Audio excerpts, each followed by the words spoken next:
Meet the Editors. നമസ്കാരം. Meet the editors ആരംഭിക്കുകയാണ്.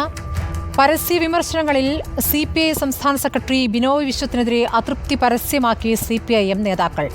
മുന്നണിയിൽ ചർച്ച ചെയ്ത പരിഹാരം കാണണമായിരുന്നെന്ന CPM സംസ്ഥാന സെക്രട്ടറി MV ഗോവിന്ദൻ. SFIയുടെ രക്തം കുടിക്കാൻ ആരെയും അനുവദിക്കില്ല എന്ന AK ബാലനും വ്യക്തമാക്കി. എന്നാൽ SFI തിരുത്തണം എന്ന നിലപാടിൽ ഉറച്ചു നിൽക്കുകയാണ് ബിനോയ് വിശ്വം. ലോക്സഭാ തെരഞ്ഞെടുപ്പിന് പിന്നാലെ CPIയുടെ ഭാഗത്തുനിന്ന് വലിയ വിമർശനങ്ങളാണ് CPMനെതിരെ ഉയർന്നു വരുന്നത്. സമീപകാല സംഭവങ്ങളിൽ SFIയെ ചാരി വിമർശനം ശക്തമാക്കുകയും ചെയ്യുന്നുണ്ട് CPI. മുന്നണിയിലെ പ്രധാനപ്പെട്ട കക്ഷിയുടെ ഈ നിലപാടിലും വിമർശനങ്ങളിലും CPM നേതാക്കൾ അതൃപ്തിയിലാണ്. നിവർത്തികെട്ട് ഒടുവിലത് തുറന്നു പറയുകയാണ് CPM നേതാക്കൾ. അവിടെ ഇവിടെ ഉണ്ടാകുന്ന തെറ്റായ ഒരു പ്രവണതയെയും SFIക്കാരാണ് എന്നുള്ളതുകൊണ്ട് ന്യായീകരിക്കാനൊന്നും ഞാൻ ഉദ്ദേശിക്കുന്നില്ല. അതൊക്കെ തിരുത്തപ്പെടണം. തിരുത്തേണ്ട കാര്യങ്ങളെല്ലാം തിരുത്തി പോരായ്മകൾ കണ്ടെത്തി പരിഹരിച്ച് മുമ്പോട്ടേക്ക് പോകാൻ സാധിക്കും. SFIയുടെ ചോര കുടിക്കാൻ ആരെയും അനുവദിക്കില്ലെന്നായിരുന്നു AK ബാലന്റെ പ്രതികരണം. ഇപ്പോൾ CPIM അതുപോലെ തന്നെ SFIയും അതുപോലെ തന്നെ വഴിയിൽ കെട്ടി തൂക്കിയ ചണ്ട എന്ന രൂപത്തിലാണല്ലോ ചിലരൊക്കെ കാണുന്നത്. ഒരു വിദ്യാർത്ഥി സംഘടനയെ പട്ടിയാക്കി പേപ്പട്ടിയാക്കി തല്ലിക്കൊല്ലാനാണ് ഉദ്ദേശിക്കുന്നതെങ്കിൽ അത് ഈ കേരളത്തിലെ പൊതുസമൂഹം അംഗീകരിക്കില്ല. SFIയുടെ രക്തം കുടിക്കാൻ അനുവദിക്കില്ല, അത് ആദ്യം തന്നെ പറയാം. അതേസമയം SFI തിരുത്തിയേ മതിയാവൂ എന്ന നിലപാടിൽ ഉറച്ചു നിൽക്കുകയാണ് ബിനോയ് വിശ്വം. മറ്റുള്ളവർ ചോര കുടിക്കാതിരിക്കണമെങ്കിൽ തിരുത്തൽ അനിവാര്യമെന്നും CPI സംസ്ഥാന സെക്രട്ടറി. SFIക്കകത്ത് ആവശ്യമായ മാറ്റം ഉണ്ടാകണമെന്ന് ഞാൻ പറഞ്ഞു. അത് ബാലൻ്റെ അഭിപ്രായമായിരിക്കും. SFIയുടെ ചോര കുടിക്കാൻ ഞാൻ സമ്മതിക്കില്ല. അതുകൊണ്ട് ഞാൻ പറയുന്നു SFI തിരുത്തണം. ലോക്സഭാ തെരഞ്ഞെടുപ്പ് പരാജയത്തിന് പിന്നാലെയാണ് മുന്നണിയിലെ പ്രമുഖ കക്ഷികൾ ഈ വിധത്തിൽ പരസ്യമായി വിഴുപ്പലക്കുന്നത്. റിപ്പോർട്ടർ, തിരുവനന്തപുരം. വിമർശനത്തോട് അസഹിഷ്ണുതയോ എന്നതാണ് ചോദ്യം.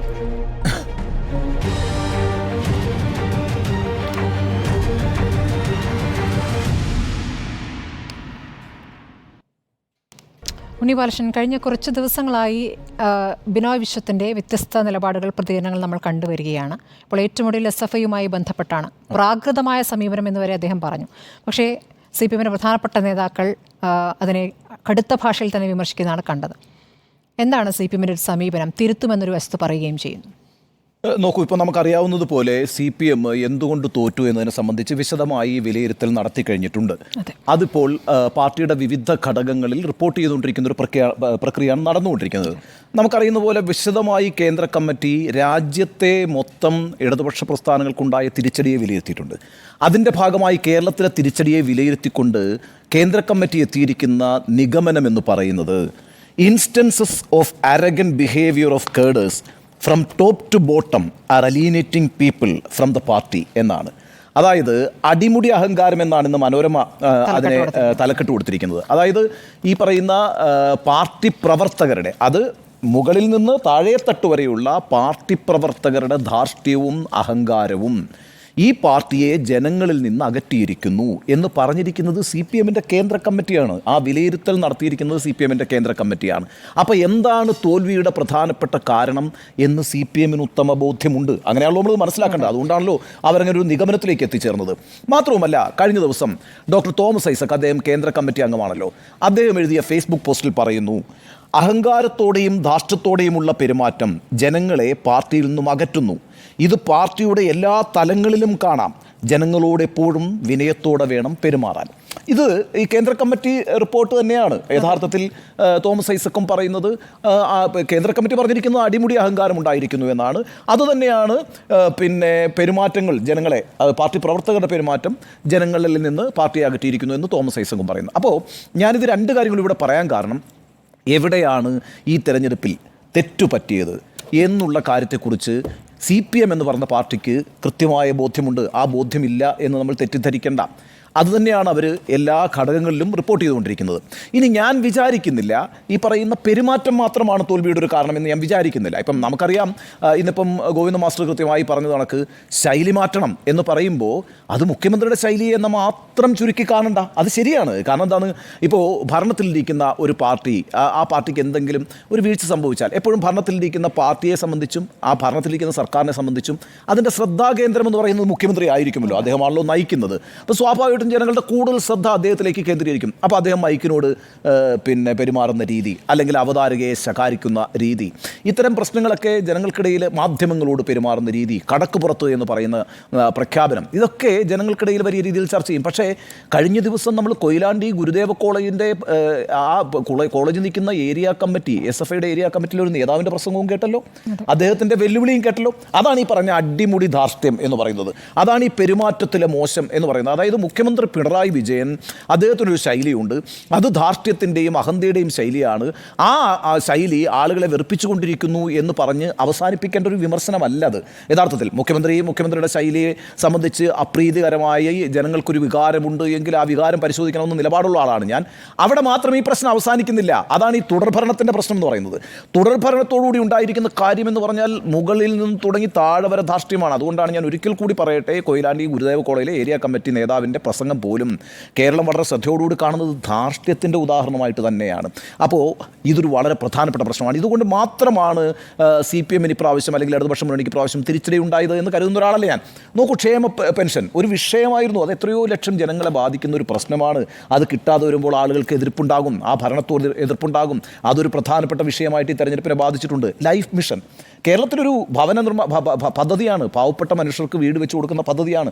ഞാൻ സമ്മതിക്കുന്നു, സാമ്പത്തികമായ പ്രതിസന്ധി കേരളം അഭിമുഖീകരിച്ചിട്ടുണ്ട്. പക്ഷേ ജനം വിലയിരുത്തുമ്പോൾ നമുക്ക് കിട്ടിക്കൊണ്ടിരിക്കുന്ന ആനുകൂല്യങ്ങൾ കിട്ടാതെ വരുമ്പോൾ ഉണ്ടാകുന്ന ഒരു പ്രതിഷേധമുണ്ട്. ഇപ്പോൾ സപ്ലൈകോയിൽ അവശ്യ സാധനങ്ങൾ ലഭ്യമാകാതിരിക്കുന്ന സാഹചര്യം വരുമ്പോൾ ജനങ്ങൾക്ക് പ്രതിഷേധമുണ്ടാകും, സർക്കാരിനെതിരായിട്ടുള്ളൊരു വികാരമുണ്ടാകും. അതുപോലെ സർക്കാർ ജീവനക്കാർക്ക് DA കുടിശ്ശിക വരുന്നു, അത് കൊടുക്കാൻ കഴിയുന്നില്ല, അപ്പോൾ അവർക്ക് ഒരു എതിർവികാരമുണ്ടാകും. കരാറുകാർക്ക് അവർക്ക് പൈസ കൊടുക്കാൻ കഴിയുന്നില്ല, അപ്പോൾ എന്ത് പറ്റും? ഈ പറയുന്ന വികസന പ്രവർത്തനങ്ങളെല്ലാം നിലയ്ക്കും. അപ്പോൾ നമ്മൾ സഞ്ചരിക്കുന്ന റോഡിൽ കുഴിയുണ്ടാവും, അതിനത് പ്രതിഷേധമുണ്ടാവും. ഇങ്ങനെ വിവിധ ഘടകങ്ങൾ ഒരുമിച്ച് പ്രവർത്തിച്ചതിൻ്റെ അടിസ്ഥാനത്തിൽ തന്നെയാണ് CPMന് തോൽവി ഉണ്ടായിരിക്കുന്നത്. നമ്മളവിടെ ഒരു വിഷയം മാത്രം എടുത്തിട്ട്, അതായത് മുഖ്യമന്ത്രിയുടെ ശൈലി അല്ലെങ്കിൽ ധാർഷ്ട്യം, അത് മാത്രമാണ് ഈ തോൽവിക്ക് കാരണം എന്ന് പറയുന്നില്ല. പക്ഷേ അതൊരു സുപ്രധാനമായ കാരണമാണ്. ഞാൻ പറഞ്ഞുകൊണ്ടിരിക്കുന്ന ഒരു കാര്യം എന്താ വെച്ചാൽ, നമ്മൾ അധികാരത്തിലിരിക്കുമ്പോൾ ഈ ജനതയോട് സൗഹാർദ്ദപൂർണമായ ഒരു പെരുമാറ്റം ഉണ്ടാകുന്നത് അത് വളരെ അനിവാര്യമാണ് എന്നുള്ളതാണ്. കാരണം വെച്ചാൽ നിങ്ങൾക്ക് അധികാരം കിട്ടിക്കഴിഞ്ഞാൽ നിങ്ങൾ കൂടുതൽ വിനയാന്വിതരാകണം എന്നുള്ളതാണ് ജനം കരുതുന്നത്. നിങ്ങളെ അധികാരത്തിലേറ്റുന്നത്, ഞാൻ എപ്പോഴും പറയുന്നൊരു കാര്യം, നിങ്ങൾ MLA ആകുന്നത്, നിങ്ങൾ MP ആകുന്നത്, നിങ്ങൾ മന്ത്രിയാകുന്നത് ഏതെങ്കിലും ഒരു പരീക്ഷ എഴുതി പാസ്സായിട്ടല്ലെന്നേ, മറിച്ച് ജനം വോട്ട് ചെയ്തിട്ടാണ്. അപ്പോൾ അങ്ങനൊരു പദവിയിലേക്ക് എത്തുമ്പോൾ ജനങ്ങളോട് കൂടുതൽ ഉത്തരവാദിത്വത്തോടുകൂടി കൂടുതൽ വിനയാന്വിതരായി പെരുമാറാനുള്ളൊരു ബാധ്യത അധികാരത്തിലിരിക്കുന്നവർക്കുണ്ട്. അത് ജനങ്ങൾ പ്രതീക്ഷിക്കുന്നുമുണ്ട്. അപ്പോൾ അവിടെ ഈ ധാർഷ്ട്യം കാണിച്ചു കഴിഞ്ഞാൽ അതൊരു വലിയ പ്രതിസന്ധി സൃഷ്ടിക്കും. അതൊരു പ്രതിച്ഛായ പ്രതിസന്ധിയാണ് യഥാർത്ഥത്തിൽ. ഒരു പ്രതിച്ഛായ പ്രതിസന്ധിയാണ്. അപ്പം ആ പ്രതിച്ഛായ നിർമ്മാണത്തിൻ്റെ ഉത്തരവാദി ആരാണ് എന്ന് പരിശോധിക്കപ്പെടണം. അത് നിങ്ങളിപ്പോൾ പറയുന്നത് പോലെ, ഇപ്പോൾ ഗോവിന്ദ മാസ്റ്റർ അടക്കമുള്ള ആളുകൾ വിശദീകരിക്കുന്നത് ഞങ്ങളിത് പാർട്ടി കമ്മിറ്റികളിൽ ചർച്ച ചെയ്തുകൊണ്ടിരിക്കുകയാണെന്നാണ്. ഇതിൻ്റെ പ്രശ്നം എന്താണെന്നറിയാമോ? നിങ്ങളുടെ പാർട്ടി കമ്മിറ്റിയും അതിൻ്റെ വിവിധ ഘടകങ്ങളും മാത്രമല്ല സമൂഹം എന്ന് പറയുന്നത്. നിങ്ങളുടെ പാർട്ടി പ്രവർത്തകരെ മാത്രം ബോധ്യപ്പെടുത്താൻ പോരാ. ഇത് നിങ്ങൾ പൊതുസമൂഹത്തിൽ പ്രവർത്തിക്കുന്നൊരു പാർട്ടിയാണ്. അപ്പോൾ നിങ്ങൾക്ക് വന്നിട്ടുള്ള ആ വീഴ്ചകൾ എന്താണെന്നുള്ളത് പൊതുജനങ്ങളോട് തുറന്നു പറയണം. ഞങ്ങൾക്ക് ഇങ്ങനെയൊക്കെയുള്ള വീഴ്ചകൾ വന്നിട്ടുണ്ട്, ഞങ്ങളത് തിരുത്തുന്നു. അങ്ങനെ പറയുമ്പോഴാണ് അത് ബോധ്യപ്പെടുക. അതല്ലാതെ ബ്രാഞ്ച് കമ്മിറ്റി കൂടി, അതിന് കഴിഞ്ഞിട്ട് ഏരിയ കമ്മിറ്റി കൂടി, ലോക്കൽ കമ്മിറ്റി കൂടി, ജില്ലാ കമ്മിറ്റി കൂടി, സംസ്ഥാന കമ്മിറ്റി കൂടി, കേന്ദ്ര കമ്മിറ്റി കൂടി, നിങ്ങളൊരു 19 പേര് ഇരുന്നിട്ട് വട്ടം കൂടി ഇരുന്ന് ചർച്ച ചെയ്തിട്ട് നമുക്ക് ഇങ്ങനെയൊക്കെയുള്ള വീഴ്ചകൾ സംഭവിച്ചിട്ടുണ്ട്, നമുക്ക് എന്തായാലും അതൊക്കെ ഒന്ന് തിരുത്തി മുന്നോട്ട് പോകാമെന്ന് പരസ്പരം പറഞ്ഞ് കൈകൊടുത്ത് പിരിയുക. ആ പരിപാടി നടക്കില്ല. അത് പൊതുജനങ്ങൾക്ക് മുന്നിൽ പറയണം. പിന്നെ നിങ്ങൾക്ക് ഈ വീഴ്ച സംഭവിച്ചു എന്ന് ബോധ്യപ്പെട്ടു, പല സ്ഥലങ്ങളിൽ നിങ്ങൾ പറയുന്നുണ്ട്, പല കാരണങ്ങളാൽ വീഴ്ചകൾ സംഭവിച്ചിട്ടുണ്ട്, അതിൻ്റെ ഭാഗമായിട്ടാണ് ഈ തോൽവി എന്ന് പറയുന്നുണ്ട്.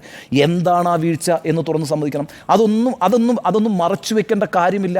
അത് മറച്ചു വെച്ചാൽ ജനങ്ങൾക്കത് ബോധ്യപ്പെടില്ല. ഇപ്പോൾ SFIയുമായി ബന്ധപ്പെട്ടുണ്ടായ വിവാദം, ആ വിവാദത്തിൽ എടുക്കുന്ന നിലപാടെന്താണ് ഇപ്പോഴും? ആ വിവാദത്തിൽ ഇപ്പോഴും എടുത്തുകൊണ്ടിരിക്കുന്ന നിലപാടെന്ന് പറയുന്നത് ഒരു പരിധിയോളം ശരിയാണ്.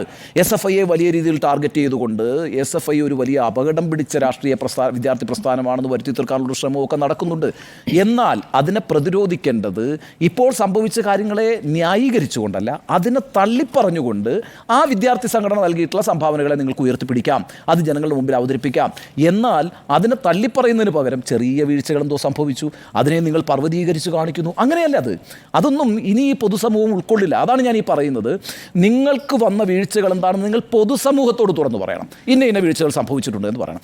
അത് തിരുത്താൻ പോകുന്നു എന്ന് പറയണം. അത് നിങ്ങളുടെ പാർട്ടി കമ്മിറ്റികളിൽ പരസ്പരം പറഞ്ഞ് കൈയടിച്ച് പിരിഞ്ഞാൽ അവസാനിക്കുന്ന പ്രശ്നമല്ല. അത് പൊതുജനങ്ങൾക്ക് ബോധ്യപ്പെടില്ല. അതുകൊണ്ട് ശൈലീമാറ്റം മുതൽ ഭരണപ്രതിസന്ധി വരെയുള്ള കാര്യങ്ങളിൽ ഒരു സ്വയം വിമർശനപരമായ സമീപനം സ്വീകരിച്ചുകൊണ്ട് തെറ്റുതിരുത്തൽ പ്രക്രിയയിലേക്ക് പോകുമ്പോൾ തുറന്ന മനസ്സോടെയുള്ള തെറ്റുതിരുത്തൽ പ്രക്രിയ മാത്രമാണ് അംഗീകരിക്കപ്പെടുക. തുറന്ന മനസ്സ് എന്ന് ഞാൻ പറയുന്നത് തുറന്ന മനസ്സോടുകൂടി കാര്യങ്ങൾ ജനങ്ങൾക്ക് മുമ്പിൽ വിശദീകരിക്കണം എന്നുള്ള അർത്ഥത്തിലാണ്. ആ വിശദീകരണത്തിലൂടെ ജനങ്ങളെ ബോധ്യപ്പെടുത്തി വീണ്ടും വിശ്വാസത്തിലെടുത്ത് ജനങ്ങളുടെ കൂടെ വിശ്വാസം ആർജിച്ചുകൊണ്ടേ ഈ രാഷ്ട്രീയ പ്രസ്ഥാനത്തിന് മുന്നോട്ട് പോകാൻ കഴിയുകയുള്ളൂ. അവിടെ വീഴ്ച വന്നാൽ ഈ രാഷ്ട്രീയ പ്രസ്ഥാനം കേന്ദ്ര കമ്മിറ്റി കൃത്യമായി വിലയിരുത്തിയതുപോലെ ജനങ്ങളിൽ നിന്ന് അകന്നങ്ങോട്ട് പോയിക്കൊണ്ടിരിക്കും.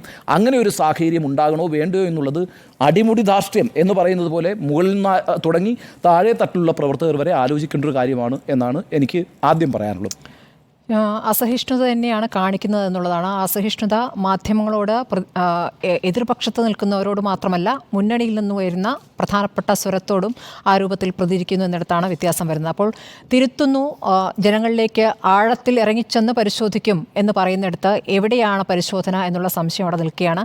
വളരെ പ്രാഥമികമായി തന്നെ തിരുത്തേണ്ട കാര്യങ്ങളിൽ തിരുത്തുന്നില്ല എന്നതിലപ്പുറം അതിൽ തന്നെ ഉറച്ചു നിൽക്കുന്നു എന്ന് നേതാക്കൾ ഘോരഘോരം പ്രതികരിക്കുന്നിടത്താണ് ഇവരെന്താണ് തിരുത്താൻ പോകുന്നത് എന്ന സംശയം ഉയരുന്നത്. ഇപ്പോൾ ഉണ്ണി ബാലകൃഷ്ണൻ ചൂണ്ടിക്കാണിച്ച പോലെ കേന്ദ്ര കമ്മിറ്റി എന്തൊക്കെയാണ് വിലയിരുത്തൽ നടത്തിയത് എന്നുള്ളത് ഒരു വാർത്താക്കുറിപ്പായിട്ട് തന്നെ പുറത്തു വന്നിട്ടുണ്ട്. അതിൽ താഴെത്തട്ട് മുതൽ മുകൾ തട്ട് വരെയുള്ള നേതാക്കളുടെ ധാർഷ്ട്യം എന്നുള്ള പ്രധാനപ്പെട്ട വിഷയം, അതോടൊപ്പം അഴിമതിയും ഒരു പ്രധാനപ്പെട്ട ഘടകമായി ചൂണ്ടിക്കാണിക്കുന്നുണ്ട്. അപ്പോൾ ഈ അഴിമതി എന്ന് പറയുമ്പോൾ ഏതൊക്കെ തലത്തിൽ ആ അഴിമതി ഉയർന്നിട്ടുണ്ട്, ഏതൊക്കെ രൂപത്തിൽ നമ്മളത് ചർച്ച ചെയ്തിരുന്നു എന്ന് നമ്മൾ കണ്ടിട്ടുള്ളതാണ്. അപ്പോൾ ഇതിലൊക്കെ എന്ത് തിരുത്തലാണ് നടത്തിയിട്ടുള്ളത്? ഇന്ന് എം വി ഗോവിന്ദൻ മാധ്യമങ്ങളെ കാണുമ്പോൾ പറഞ്ഞിട്ടുള്ള ഒരു കാര്യം ഞാൻ ചൂണ്ടിക്കാണിച്ച കാര്യങ്ങൾ തന്നെയാണ്. അതായത് യോഗത്തിന് ശേഷം, സംസ്ഥാന കമ്മിറ്റി യോഗത്തിന് ശേഷം മാധ്യമങ്ങളെ കാണുമ്പോൾ ചൂണ്ടിക്കാണിച്ച കാര്യങ്ങൾ തന്നെയാണ് കേന്ദ്ര കമ്മിറ്റിയിലും ചർച്ച ചെയ്തത്. അതല്ലാതെ സംസ്ഥാന ഘടകം പറഞ്ഞ കാര്യങ്ങൾ തള്ളുകയോ സംസ്ഥാന ഘടകത്തെ പൂർണ്ണമായി നിരാകരിക്കുകയോ അല്ല കേന്ദ്ര കമ്മിറ്റി ചെയ്തിട്ടുള്ളത്. അങ്ങനെയെങ്കിൽ ഉണ്ണി ബാലകൃഷ്ണൻ ഇപ്പോൾ സംസ്ഥാന ഘടകം തന്നെ ഈ വിലയിരുത്തലിലേക്ക് വന്നിട്ടുണ്ട് എന്ന് തുറന്ന് സമ്മതിക്കലായി കൂടി അതിനെ കാണേണ്ടി വരും. അദ്ദേഹം പലപ്പോഴും പറഞ്ഞല്ലോ അങ്ങനെ നന്നായി തോറ്റു, അത് പരിശോധിക്കുമെന്ന് തന്നെ. പക്ഷെ അപ്പോഴും അതിൻ്റെ ആഴത്തിലുള്ള ചോദ്യങ്ങളിലേക്ക് കടക്കുമ്പോൾ അത് പൂർണ്ണമായും നിരാകരിക്കുന്ന, ഇത് ഞങ്ങളുടെ പ്രശ്നം, ഞങ്ങൾക്കുള്ളിൽ പരിഹരിക്കേണ്ട കാര്യം, നിങ്ങൾ അറിയേണ്ടതില്ല എന്ന രൂപത്തിൽ എങ്ങനെയാണ് അതിനെ കാണുക? ഈ ശൈലി മാറ്റം എന്ന് പറയുമ്പോൾ സ്വാഭാവികമായും ഇവിടെ ഏറ്റവും അധികം വിമർശിക്കപ്പെട്ടുള്ളത് പരസ്യമായി അരഗൻ്റായി പെരുമാറുന്നത് മുഖ്യമന്ത്രിയുടെ ശൈലിയാണ്. അപ്പോൾ ആ ശൈലിയിൽ മാറ്റമുണ്ടാകുമോ എന്ന് തന്നെയാണ് പ്രാഥമികമായിരുന്ന ചോദ്യം.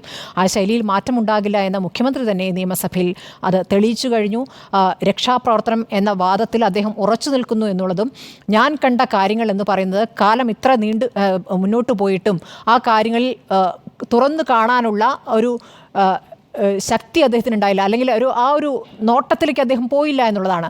ഞാൻ കാണുക എന്ന് വെച്ചാൽ കൺമുന്നിൽ കാണുക, അതിൽ ഒരു പരിശോധന, പിന്നീട് വന്നത് എന്താണ്, പിന്നീട് വന്ന ദൃശ്യങ്ങൾ എന്താണ്. അപ്പോഴും ആ കാലത്തും അദ്ദേഹം പറഞ്ഞിരുന്നു ഞാൻ ഒരു ചാനൽ മാത്രമേ കാണുന്നുള്ളൂ എന്ന്. അപ്പോൾ മറ്റു ചാനലുകളിൽ വന്ന വാർത്തകളും ദൃശ്യങ്ങളും അദ്ദേഹം കണ്ടില്ല. പിന്നീട് ഈ മർദ്ദനവുമായി ബന്ധപ്പെട്ട് പൂച്ചട്ടി എടുത്ത് തലക്കടിക്കുന്ന ദൃശ്യങ്ങളൊക്കെ പുറത്തു വന്നിട്ടും ആ ദൃശ്യങ്ങളില്ല, അവരെ രക്ഷിക്കുകയാണ്, മാറ്റി നിർത്തുകയാണ്, അവരുടെ ജീവൻ രക്ഷിക്കുകയാണ് എന്ന വാദം ഇത്രയും മാസങ്ങൾക്കിപ്പുറവും അദ്ദേഹം ആവർത്തിക്കുന്നു എങ്കിൽ എന്ത് തിരുത്തലാണ് സാധ്യമാകുക എന്ന ചോദ്യം അവിടെ വരികയാണ്. ബിനോയ് വിശ്വം ആവർത്തിച്ച് പറയുന്ന കാര്യങ്ങൾ ഇപ്പോൾ SFIയുമായി ബന്ധപ്പെട്ടാണ്. SFIയുടെ ആദ്യ ദിവസത്തെ ഈ സംഘർഷങ്ങൾക്കൊക്കെ ശേഷം നടത്തിയ പ്രതികരണം അല്പം പ്രതിരോധത്തിലാകുന്ന പ്രതികരണം തന്നെയാണ് അദ്ദേഹം നടത്തിയിരുന്നത്. ആർഷയുടെ പ്രതികരണമാണല്ലോ വന്നത്. നമ്മുടെ ചർച്ചയിൽ തന്നെ പങ്കെടുക്കുമ്പോൾ അദ്ദേഹം തിരുത്തലുണ്ടാകും എന്നുള്ള രൂപത്തിലാണ് പ്രതികരിച്ചത്. നോക്കൂ, മുഖ്യമന്ത്രിയുടെ ആ പ്രതികരണത്തിന് ശേഷം ഇവരുടെ എല്ലാ ശൈലിയും മാറി പൂർവാധികം ശക്തിയോടെ അതേ രൂപത്തിൽ തന്നെ പ്രതികരിക്കുന്നു. പ്രിൻസിപ്പളിനാണ് വീഴ്ച എന്നുള്ളത്. അതിൽ എന്ത് തിരുത്താണ് വരുത്തുന്നത്? പ്രിൻസിപ്പളിനെ അടിച്ച പാർട്ടി SFIയുടെ നേതാക്കൾക്കെതിരെ എന്ത് നിലപാടെടുക്കുന്നു എന്നുള്ള ചോദ്യമില്ല. പകരം ഇങ്ങോട്ടുള്ള ചോദ്യങ്ങളാണ്, വിദ്യാർത്ഥിയെ അടിച്ചിട്ടുണ്ട്, ചെവി പൊട്ടിച്ചിട്ടുണ്ട് എന്നൊക്കെ പറയുന്നു. അപ്പോൾ അതിന്മേലുള്ള തെളിവുകളും ഞങ്ങൾ പുറത്തുവിട്ടിട്ടുണ്ട്, മാധ്യമങ്ങൾ അത് കൊടുക്കുന്നില്ല എന്നുള്ളതാണ്. അങ്ങനെയാണെങ്കിൽ അത് ഗൗരവത്തിൽ ചിന്തിക്കേണ്ട കാര്യമാണ്. അധ്യാപകൻ അടിച്ചാലും തിരിച്ച് അധ്യാപകനെ അടിക്കാമോ എന്ന ചോദ്യത്തിന് ആ രൂപത്തിൽ മറുപടി നൽകാൻ അവർക്ക് പറ്റുന്നില്ല. AK ബാലൻ ഈ തെരഞ്ഞെടുപ്പിന് മുമ്പ് പല ഘട്ടങ്ങളിലും സർക്കാർ പ്രതിരോധത്തിലാവുന്ന വിഷയത്തിലൊക്കെ വന്ന് പ്രതികരണങ്ങൾ നടത്തി. ആ പ്രതികരണങ്ങൾ തന്നെ ഒരു വശത്ത് തെരഞ്ഞെടുപ്പ് തോൽവിക്ക് ഘടകമായിട്ടുള്ള ഒരു കാര്യമാണെന്ന് തോന്നിയിട്ട് പലപ്പോഴും മോശമായ രീതിയിലാണ് അദ്ദേഹത്തിൻ്റെ പ്രതികരണങ്ങൾ. വല്ലാത്ത രീതിയിൽ സംരക്ഷിക്കുന്ന രീതിയിലുള്ള പ്രതികരണം, മുഖ്യമന്ത്രിക്ക് വേണ്ടി ആരോ ഏൽപ്പിച്ച പോലെ വല്ലാത്ത രീതിയിലുള്ള പ്രതികരണങ്ങൾ, ആ പ്രതികരണങ്ങളൊക്കെ പരിഹാസ്യമാകുന്ന രീതിയിലുള്ള പ്രതികരണങ്ങളായിരുന്നു. ഇപ്പോൾ AK ബാലൻ തന്നെയാണ് SFIയുമായി ബന്ധപ്പെട്ട് ഇപ്പോൾ ആ പറയുന്നത് പ്രതിപക്ഷത്തെ ഏതെങ്കിലും പാർട്ടിയോടല്ല, മാധ്യമങ്ങളോടല്ല, CPIയോടാണ്, ബിനോയ് വിശ്വത്തോടാണ് എന്നുള്ളതാണ്. വഴിയിൽ കെട്ടിയ ചെണ്ടയല്ല, പേപ്പട്ടിയായി തല്ലിക്കൊല്ലാൻ സമ്മതിക്കില്ല. ഇവിടെ SFIയെ ഇല്ലാതാക്കണം എന്നിവിടെ ആരാണ് ആഗ്രഹിക്കുന്നത്? SFI എന്ന വിദ്യാർത്ഥി സംഘടന പ്രധാനപ്പെട്ട സമരങ്ങൾ ഏറ്റെടുക്കുകയും സമരങ്ങൾ വിജയിക്കുകയും ചെയ്ത ചരിത്രം ഇവിടെ ഉണ്ടായിട്ടുണ്ട്. 8 വർഷങ്ങൾ, ഈ 8 വർഷത്തിൽ SFI എന്ന സംഘടനയ്ക്ക് എന്താണ് സംഭവിച്ചത്? സർക്കാരിന് സംഭവിക്കുന്നത് പോലെ CPMന് സംഭവിക്കുന്നത്, മാതൃസംഘടനയ്ക്ക് സംഭവിക്കുന്നത് പോലെ A വിജയരാഘവൻ്റെ ഭാഷയിൽ പൂതലിച്ച അവസ്ഥ SFIക്കും വന്നിട്ടുണ്ടാകണം. കാരണം സമരങ്ങളില്ല, അധികാരം വേണം, ഞങ്ങൾ മാത്രം മതി എന്ന തോന്നൽ. അപ്പോൾ അധികാരത്തിലേക്ക് മറ്റാരെങ്കിലും കടന്നു വരാൻ ശ്രമിക്കുമ്പോൾ അവരെ തടയുക, ഞങ്ങളുടെ സ്ഥലമാണിതെന്ന് പറയുക. അങ്ങനെ എല്ലാ കലാലയങ്ങളിൽ നിന്നും ഈ രൂപത്തിലുള്ള പ്രതികരണങ്ങൾ വരുന്നു. അപ്പുറത്ത് KSUവിനെ സംബന്ധിച്ചും പരാതികളില്ല എന്നല്ല, KSUവിനെ സംബന്ധിച്ചുമുണ്ട്. ഇപ്പോൾ SFIയിൽ 35 പേർ രക്തസാക്ഷികളായിട്ടുണ്ടെന്നൊരു കണക്ക് മുഖ്യമന്ത്രിയും പറഞ്ഞല്ലോ, സത്യമാണ്. അതിൽ ഇപ്പോൾ ഇന്ന് വാർത്താ സമ്മേളനത്തിൽ MV ഗോവിന്ദനും പറയുന്നുണ്ട്, അടിയന്തരാവസ്ഥ കാലത്തെ SFIയുടെ അടക്കമുള്ള പ്രവർത്തനങ്ങൾ, ആ സമയത്ത് KSUവും അല്ലെങ്കിൽ യൂത്ത് കോൺഗ്രസ് അടക്കമുള്ള സംഘടനകൾ, വലത് സംഘടനകൾ എങ്ങനെയാണ് പ്രവർത്തിച്ചിരുന്നതെന്നൊക്കെ അദ്ദേഹം ചൂണ്ടിക്കാണിക്കുന്നത്. അത് ശരിയായ കാര്യങ്ങൾ തന്നെയാണ്. പക്ഷേ അപ്പോഴും SFI ഇപ്പോൾ ചെയ്തുകൊണ്ടിരിക്കുന്ന കാര്യങ്ങൾ ഇല്ലാതാകുന്നില്ല. ചരിത്രം പറയാം, ചരിത്രത്തിലെ നല്ല കാര്യങ്ങൾ ചൂണ്ടിക്കാണിക്കാം, അതിൽ തെറ്റില്ല. പക്ഷേ ഇപ്പോഴത്തെ തെറ്റിനെ തെറ്റെന്ന് പറയാനും അത് തിരുത്തേണ്ടതുണ്ട് എന്ന് പറയുമ്പോൾ, ഇന്നിപ്പോൾ MV ഗോവിന്ദൻ്റെ വാർത്താ സമ്മേളനത്തിൽ അദ്ദേഹം പറഞ്ഞ കുട്ടികൾക്ക് ചില കുഴപ്പങ്ങൾ പറ്റിയിട്ടുണ്ട്, അത് അവരെ തിരുത്തിക്കും എന്നുള്ളതാണ്. അതൊരു ചെറിയ കുറ്റമായിട്ടാണ് കാണുന്നത്. ഒരു അധ്യാപകനെ മർദ്ദിച്ചത് ശരിയല്ല എന്ന് ഉറച്ചു പറയാൻ ഒരു നേതാക്കൾക്കും സാധിക്കാത്തത് എന്തുകൊണ്ടാണ്? അപ്പോൾ ആ സംഘടനയെ ഇല്ലാതാക്കാനുള്ള ശ്രമമാണ് എന്ന് CPIയോട് പറയേണ്ടി വരുന്ന അവസ്ഥ എന്താണ്? അപ്പോൾ എവിടെയാണ് തിരുത്തുന്നത്? കേന്ദ്ര കമ്മിറ്റി പറയുന്നു, ഇപ്പോൾ സംസ്ഥാന കമ്മിറ്റിയിൽ വിലയിരുത്തലുണ്ടാകുന്നു, താഴെത്തട്ടിലെ എല്ലാ ഘടകങ്ങളിലും വരുന്ന ചർച്ചകൾ, മുഖ്യമന്ത്രിക്കെതിരെ വന്ന വിമർശനങ്ങൾ, അതുകൂടാതെ പാർട്ടി ഏത് രൂപത്തിൽ മാറിപ്പോയി എന്നുള്ള ചർച്ചകൾ, ഇതൊക്കെ എന്താണ് ഇതിൻ്റെ അവസാനം ഉണ്ടാകുന്നത്? സംസ്ഥാന കമ്മിറ്റി ഇനി ചേരാൻ പോവുകയാണ്, 21, 22 തീയതികളിലേക്ക് ചേരാൻ പോകുന്നു. അപ്പോൾ അവിടെ ഒരു മാർഗ്ഗരേഖ വരുന്നു എന്ന് പറയുന്നു. SFIയെ സംബന്ധിച്ച് ഒരു മാർഗ്ഗരേഖ വരികയാണെന്ന് കേൾക്കുന്നു. അപ്പോൾ മാർഗ്ഗരേഖ വേണ്ടതുണ്ട് എന്നതിലേക്ക് എത്തുകയാണ്. പക്ഷേ അത് ഞങ്ങൾ മാത്രം അറിഞ്ഞാൽ മതി, പുറത്തേക്ക് അറിയേണ്ട എന്ന് പറയുമ്പോൾ നിങ്ങൾ എന്താണ് ജനങ്ങളോട് ബോധ്യപ്പെടുത്തുന്നത്? ജനങ്ങളോട് പറയുകയാണല്ലോ ആത്യന്തികമായി, ജനങ്ങളാണ് നിങ്ങളെ തിരഞ്ഞെടുത്തത്, നിങ്ങളെ ഇനിയും തിരഞ്ഞെടുക്കണമെങ്കിൽ ജനങ്ങളോട് അത് വിശദീകരിക്കേണ്ടതുണ്ട്. അപ്പോൾ ജനമാണ് വലുത്, പാർട്ടി എന്ന് വെച്ചാൽ ജനമാണ് എന്ന് തോമസ് ഐസക് പറയുന്നു. അവിടേക്കൊരു ചെവി വെക്കേണ്ടതുണ്ട്, അവർ പറയുന്നത് കേൾക്കേണ്ടതുണ്ട് എന്ന് പറയുന്നു. അപ്പോൾ അങ്ങനെ ഒരു ചെവി കാതോർത്തുകൊണ്ടൊരു നിൽപ്പുണ്ടോ നിങ്ങൾക്ക്? അതോ നിങ്ങൾക്കകത്ത് പറഞ്ഞ് നിങ്ങൾക്കകത്ത് പരിഹരിച്ചാൽ മതി, ഒന്നും കേൾക്കാൻ തയ്യാറില്ല എന്ന സമീപനമാണോ? ആ സമീപനമാണ് ഏതായാലും നമ്മളെ സംബന്ധിച്ചിപ്പോൾ കാണുന്നത്. മാധ്യമങ്ങൾക്ക് പൊതുവെ ഇടതുപക്ഷ വിരോധം എന്ന് പറയുന്നു. ഇടതുപക്ഷ വിരോധമല്ല, സർക്കാരുമായി ബന്ധപ്പെട്ട് അല്ലെങ്കിൽ പാർട്ടിയുമായി ബന്ധപ്പെട്ട് ഇപ്പോൾ എടുക്കുന്ന ചില നിലപാടുകളെ വിമർശിക്കുകയാണ്. അത് നിങ്ങൾ വരുത്തേണ്ട തിരുത്തലുകൾ നിങ്ങളോടൊന്ന് ചൂണ്ടിക്കാണിച്ചുകൊണ്ട് നിങ്ങൾ അതിലേക്ക് ഉടനെ കടക്കേണ്ടതുണ്ട് എന്ന് നിങ്ങളെ ജാഗ്രതപ്പെടുത്തുക മാത്രമാണ്. അതാണ് മാധ്യമധർമ്മവും. അല്ലാതെ ഒരു പാർട്ടിയെയും ഒരു സംഘടനയും ഇല്ലാതാക്കുക എന്നൊരു ലക്ഷ്യം ഏതായാലും ഇവിടുത്തെ മാധ്യമങ്ങൾക്കുണ്ട് എന്ന് ഞാൻ കരുതുന്നില്ല. SFIയുടെ സമരങ്ങളൊക്കെ ആ രൂപത്തിൽ തന്നെ ഇവിടെ എല്ലാ മാധ്യമങ്ങളും ആ രൂപത്തിൽ തന്നെ കൊണ്ടാടിയിട്ടുണ്ട്. സമരങ്ങൾ ഏറ്റെടുത്ത് വിജയിപ്പിച്ച ചരിത്രമുണ്ട്, തിരിച്ചുള്ള ചരിത്രവുമുണ്ട്. അപ്പോൾ KSUമായി ബന്ധപ്പെട്ടുള്ള ആരോപണങ്ങൾ ഇപ്പോഴാണോ ഉന്നയിക്കേണ്ടത്? അപ്പോൾ ധീരജ് മരിച്ചില്ലേ, അങ്ങനെ ഓരോരുത്തരുടെ മരണത്തിൻ്റെ കണക്കുകളൊക്കെ പറയാനുണ്ടാകും. ആ കണക്ക് വെച്ച് സ്കോർ ചെയ്യുകയല്ല, ഈ പരാജയത്തിൻ്റെ കാര്യങ്ങളിലേക്ക് തുറന്ന സമീപനത്തിലൂടെ ഒരു തിരുത്തൽ നടത്താൻ ഉദ്ദേശിക്കുന്നുണ്ടെങ്കിൽ ഇപ്പോൾ പറയുന്ന കാര്യങ്ങൾ മാധ്യമങ്ങളും ജനങ്ങളും പാർട്ടിക്കകത്തു നിന്ന് തന്നെയും മുന്നണിയിൽ നിന്ന് വരുന്ന എതിർ ശബ്ദങ്ങളും കേൾക്കേണ്ടതുണ്ട് എന്നുള്ളതാണ് എനിക്ക് പറയാനുള്ളത്. സുജയ, വിമർശനത്തോട് അസഹിഷ്ണുതയോ എന്നുള്ളതാണ് നമ്മൾ ചോദ്യമായി ഉന്നയിച്ചിരിക്കുന്നത്. ഇപ്പോൾ നമ്മൾ തന്നെ ഇത് ഒരു 5-6 തവണയായല്ലേ തുടർച്ചയായി ചർച്ച ചെയ്തുകൊണ്ടിരിക്കുകയാണ്. യഥാർത്ഥത്തിൽ ഇത്രയൊക്കെ നമ്മൾ ചർച്ച ചെയ്യേണ്ടതുണ്ടോ ഈ വിഷയം? നമ്മൾ ചർച്ച ചെയ്താലും അത് മാധ്യമങ്ങളുടെ അസഹിഷ്ണുത എന്ന് പറഞ്ഞുകൊണ്ട് തള്ളിക്കളയുകയാണെങ്കിൽ നമ്മൾ ഇത്ര കാര്യമായിട്ട് അവരെയൊക്കെ ഇങ്ങനെ ഉപദേശിച്ചിട്ട് കാര്യമുണ്ടോ എന്ന് എനിക്ക് തന്നെ ഈ വിമർശനങ്ങൾ കേട്ടപ്പോൾ ഇന്ന് തോന്നിപ്പോയി. കാരണം നമ്മൾ പറയുന്നതിൻ്റെ ഒരു കാമ്പൊന്നും ഉൾക്കൊള്ളുന്നില്ല. ഇഷ്ടമില്ലാത്തത് കൊണ്ട് നമ്മളങ്ങ് ഇരുന്ന് വിമർശിക്കുകയാണ് എന്ന മട്ടിൽ. നമ്മളെന്ന് ഞാൻ ഉദ്ദേശിച്ചത് മാധ്യമങ്ങൾക്ക് വേറെ ഒരു പണിയുമില്ലാത്തത് കൊണ്ട് CPIM-നെയും SFIയെയും ഒക്കെ അങ്ങ് നന്നാക്കി കളയാം എന്ന് കരുതി നമ്മളെല്ലാവരും രാവിലെ മുതൽ കുത്തിയിരുന്നങ്ങ് അവരെ വിമർശിക്കുകയാണ്. ഞങ്ങളെ വിമർശിക്കാനുള്ള തെറ്റൊന്നും ഞങ്ങൾ ചെയ്തിട്ടില്ല, പിന്നെ അവർക്കൊരു പണിയുമില്ലാത്തത് കൊണ്ട് ഞങ്ങളെ ഇരുന്ന് വിമർശിക്കുകയാണ് എന്ന മട്ടിൽ അത് എടുക്കുമ്പോൾ ഒരിക്കലും ആ തെറ്റുപറ്റിയ സംഘടനയ്ക്കോ തെറ്റുപറ്റിയ വ്യക്തികൾക്കോ ആ വിമർശനം ഉൾക്കൊള്ളാനുള്ള സഹിഷ്ണുതയില്ല എന്നത് വെളിവാക്കപ്പെടുകയാണ്. അത് നോക്കൂ, നമ്മൾ വിമർശിക്കുന്നത് മാത്രമല്ലല്ലോ മാധ്യമങ്ങൾ. നമ്മളെന്ന് ഞാൻ ഉദ്ദേശിക്കുന്നത് ആ ലാർജർ പിക്ചറാണ്. മാധ്യമങ്ങൾ വിമർശിക്കുന്നത് എന്തിനെയാണ്? തെറ്റിനെയാണ്, അല്ലാതെ ആ വ്യക്തിയെയല്ല.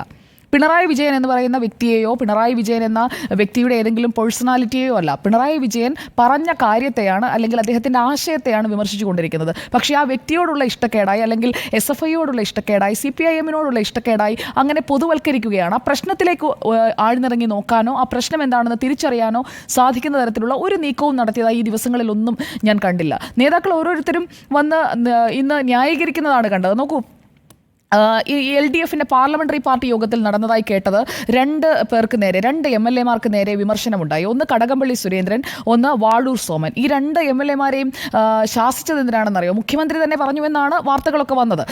അതായത് ആക്കുളം കായൽ പുനരുജ്ജീവന പദ്ധതി സംബന്ധിച്ച് മന്ത്രി PA മുഹമ്മദ് റിയാസുമായി കടകംപള്ളി സുരേന്ദ്രൻ നിയമസഭയിൽ ഒന്ന് കോർത്തിരുന്നു. ടൂറിസം വകുപ്പാണ് അതിന് വഴിമുടക്കിയായി നിൽക്കുന്നത് എന്ന് പറഞ്ഞുകൊണ്ട്. വാളൂർ സോമൻ വനംവകുപ്പ് ഉദ്യോഗസ്ഥരെ കൊണ്ട് വനാതിർത്തിയിലുള്ളവർക്ക് ജീവിക്കാൻ കഴിയാത്ത സാഹചര്യമാണെന്ന് വനമന്ത്രി AK ശശീന്ദ്രനെതിരെ വിമർശനമുയർത്തി. ഇത് രണ്ടും നിയമസഭയിലാണ് നടന്നത്. നമ്മുടെ ആളുകളെക്കുറിച്ച് നമ്മൾ തന്നെ വിമർശനം ഉന്നയിച്ചു കഴിഞ്ഞാൽ ബാക്കിയുള്ളവരും ഇതേ രീതിയിലുള്ള വിമർശനം സഭയിൽ തന്നെ ഉന്നയിക്കില്ലേ എന്ന് പറഞ്ഞുകൊണ്ട് അവരുടെ വായടപ്പിക്കുകയാണ്. അതായത് വിമർശനങ്ങൾ ഒട്ടും തന്നെ ഉൾക്കൊള്ളാൻ കഴിയാത്ത അവസ്ഥയിലേക്ക് എത്തിക്കഴിഞ്ഞു കഴിഞ്ഞാൽ പിന്നീട് എങ്ങനെയാണ് തിരുത്തലുകൾ ഉണ്ടാവുക? അതിപ്പോൾ മനുഷ്യനായാലും ഒരു സമൂഹത്തിനായാലും തിരുത്തലുകളില്ലാതെ മുന്നോട്ട് പോകാൻ കഴിയുമോ? അപ്പോൾ ആ തിരുത്തൽ വരുത്തണം എന്നുണ്ടെങ്കിൽ അത് കേൾക്കാനുള്ള ഒരു മനസ്സെങ്കിലും കാണിക്കണം. അത് കേൾക്കാനുള്ള മനസ്സ് എന്ന് മാത്രമല്ല, മിണ്ടരുത് നാവരിയും എന്നത് തന്നെയാണ് ആ യോഗത്തിൽ നടന്നത് എന്നുള്ളതാണ് മനസ്സിലാക്കേണ്ടത്, തുറന്നു പറഞ്ഞു കഴിഞ്ഞാൽ. അതായത് ഇനി ആരും ഇതേ രീതിയിൽ നിയമസഭയ്ക്കുള്ളിൽ പറയാൻ വരേണ്ട എന്നുള്ള കൃത്യമായിട്ടുള്ള ഒരു ശാസന അവിടെ കൊടുക്കുകയാണ്. അപ്പോൾ പാർട്ടിക്കുള്ളിൽ പാർലമെന്ററി പാർട്ടി യോഗത്തിൽ LDF-ൽ നടന്നത് ഇങ്ങനെയാണെങ്കിൽ, അങ്ങനെയാണ് പുറത്തു വരുന്ന വിവരങ്ങൾ. ഞാൻ ആ യോഗത്തിൽ പങ്കെടുക്കാത്ത ആളായതുകൊണ്ട് സ്ഥിരീകരിച്ചിട്ടുണ്ട്. അതെ, മുഖ്യമന്ത്രി പറഞ്ഞതുപോലെ ഞാൻ കണ്ടിട്ടില്ല, ഞാൻ കേട്ടതേ ഉള്ളൂ, അറിഞ്ഞതേ ഉള്ളൂ.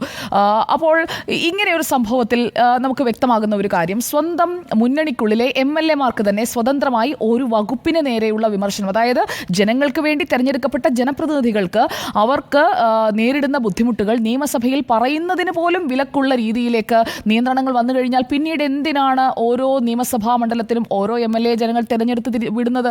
എല്ലാം പാർട്ടി തീരുമാനിക്കുകയാണെങ്കിൽ, അല്ലെങ്കിൽ പാർട്ടിയിലെ മുതിർന്ന നേതാക്കൾ ഒന്നടങ്കം ഇരുന്ന് മുഖ്യമന്ത്രി അടക്കമുള്ള നേതാക്കളുടെ തീരുമാനത്തിനാണ് എല്ലാം വിടേണ്ടതെങ്കിൽ എന്തിനാണ് 140 മണ്ഡലങ്ങളിൽ നിന്നും MLA-മാർ? എന്തായാലും 140-ലും ഒന്നും CPIM ജയിക്കാൻ പോകുന്നില്ല, CPIM LDF-ഉം ഒന്നും ജയിക്കാൻ പോകുന്നില്ല. ഇത്രയും ജയിച്ചു വരുന്ന MLA-മാരോട് നിങ്ങളൊക്കെ വെറുതെ അങ്ങ് ജയിച്ചു വന്നിരുന്നാൽ മതി, തീരുമാനമെടുക്കാനുള്ളത് നടപ്പാക്കാനുള്ളത് നമ്മൾ ചെയ്യുന്നുണ്ട് എന്ന രീതിയിൽ അങ്ങനെ ഒരു മർക്കടമുഷ്ടി പ്രയോഗമൊന്നും നടത്തുന്നത് ശരിയല്ല എന്നുള്ളതാണ് എൻ്റെ ഒന്നാമത്തെ ടേക്ക്. രണ്ടാമത്തേത്, ഇന്ന് CPIM സംസ്ഥാന സെക്രട്ടറി MV ഗോവിന്ദൻ്റെ ന്യായീകരണമാണ്. അദ്ദേഹം പറഞ്ഞു, നേതാക്കളുടെ ധാർഷ്ട്യത്തോടെയുള്ള പെരുമാറ്റം മാറ്റണം എന്നുള്ള കേന്ദ്ര കമ്മിറ്റിയിലെ വിലയിരുത്തൽ. ഉണ്ണിസാർ പറഞ്ഞതുപോലെ ഒരു കമ്മ്യൂണിറ്റി ഇറങ്ങുമ്പോഴത്തേക്കും എല്ലാവരും അത് വായിക്കും. CC-യുടെ തീരുമാനമാണ്. അപ്പോൾ സംസ്ഥാന കമ്മിറ്റി മുന്നോട്ട് വെച്ച റിപ്പോർട്ട് CC തള്ളി എന്ന് പറഞ്ഞാൽ ആദ്യം വാർത്ത വന്നത്. അതിനെ ആദ്യം ന്യായീകരിച്ചു. അങ്ങനെയല്ല, ഞങ്ങൾ തന്നെയാണ് പറഞ്ഞത്. അപ്പോൾ പാർട്ടിക്കുള്ളിൽ സംസ്ഥാന ഘടകത്തിന് തന്നെ ഇതേ അഭിപ്രായമുണ്ട് എന്നുള്ളത് ഇന്ന് MV ഗോവിന്ദൻ എന്ന CPIM സംസ്ഥാന സെക്രട്ടറി ശരിവെക്കുകയാണ്.